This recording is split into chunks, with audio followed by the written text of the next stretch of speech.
So would you say that the concept of fitness by Greg Glassman, would you believe that it's not accurate, like the work across broad time and modal domains? I Work think capacity?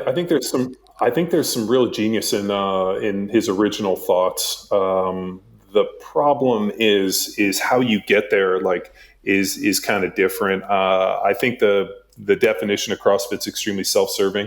The ability to increase work capacity over broad time modal domains, functional movements performed at high intensity. What does intensity mean? The way I understand intensity is percentage of 1 RM. So like if you squat 500 pounds, 80% is your intensity for the day.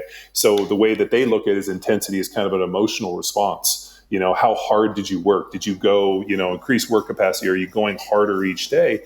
And the problem is that there should be some inherent periodization in there where like not every day you fucking burn it down.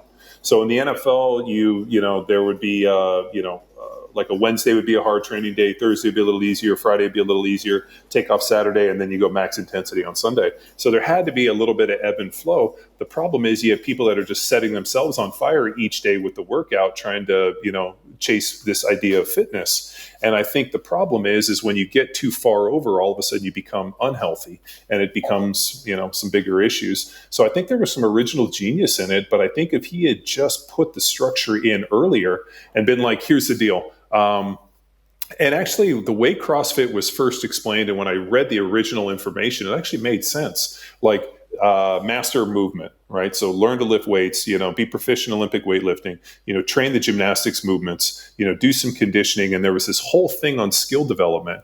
Like if you took it like a little bit more, like gymnastics is a great example, right? You have to be able to complete certain movements to be able to progress. Like, hey, and I watch my daughters at gymnastics. If they master one move, then they get to the next move and it kind of unlocks as they go.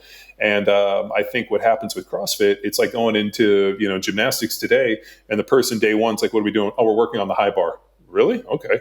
Or, hey, we're on the tumbling track and we got to do, 3 consecutive backflips. So I think what happens is they just throw people in, and a lot of times they're not building the foundation that they needed earlier on. And the smart gyms have. They've taught people like, hey, we're taking a kind of a CrossFit football approach. We're going to do some kind of short kind of mixed modal conditioning, but we're going to stack it with a lot of solid strength work, and we're going to make sure that our people are strong and stable, can do strict pull-ups. Like for example, I got a video the other day from a lady who hit me on Instagram. It's like, hey, I'm having this terrible breaking in my upper back when I'm coming out of the hole in the squat. And she sent me the video. Sure enough, as she came up, you can see her back start to break. She's like, how do I fix this? My first question is, how many pull-ups do you have? 0 pull-ups. Okay. Your back will break until you get strict pull-ups. Everybody that I've seen this upper back breaks, we end up doing a bunch of H pulls or vertical pulls, sorry. And as they get vertical pulls, all of a sudden now their upper back doesn't break. So the reason we use the pull-up is to create a nice, strong, stable foundation for you to place a bar. So she's like, what should I do? And I'm like, you can continue to squat and run into this, or you can put time into the accessory work to make sure that your upper back is strong. So I think teaching people at the level one, if this, then that, like, here are the faults. This is what you're going to encounter. This is the best practices. This is how you should lay out. Like when the people come train with you, these are the benchmarks that they need to hit before they can progress. Like I need 10 strict pull-ups before you learn to kip. I need you to be able to, deadlift and do all these other movements before I progress you into something else. And I think if they had put those different steps and locks in, kind of similar in gymnastics, very similar in martial arts, I think they would have done a lot better.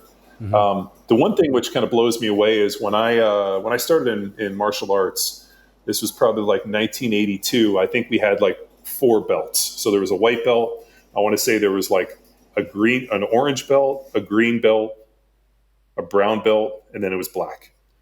So and I remember I was like a white belt for like almost 2 years. And then I finally got my first belt. And I remember like the process for belts were like, now I like when I, click on Instagram and I see people doing jujitsu or martial arts, there's like 15 different colors of belts. There's stripes on the belts. They got tape on the belts. I mean, yeah. So they've really put all these this is how far you are, a lot more incremental. I mean, I remember literally I had a white belt for like 2 years. And then finally they were like, hey, you're going to test on this Saturday for another belt. And I was like, okay. And we showed up and we had to do I think we had like 3 katas we had to do. And then we had to do some basic kind of sparring type stuff. And then I got my next belt. And then it was like, oh, cool. When do I get another belt? And they're like, when you're ready. And then I think I trained there for like another year. And then they were like, hey, you're ready for a next belt. So Simpler like times, this whole, well, but but so I good times. went. Yeah, it was awesome. Like I took my kids. Like I was looking for some Hapkido around here, and there was a couple Korean martial arts, and so I went in and just said, "Hey, can I come in and watch?" I got some kids that I want to get into martial arts. I took martial arts. I just want to come watch how you run this stuff. And we went into this one place, and like for their kids' classes, like all their black belts were like 8, 9, and 10 years old. Wow, oh man, And so I that asked the lady, I'm that like, speaks volumes.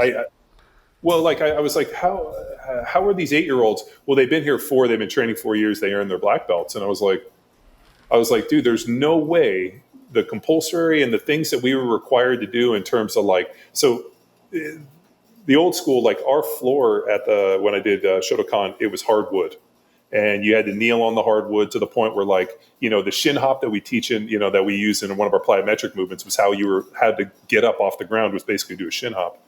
And like, you go in, everything's padded.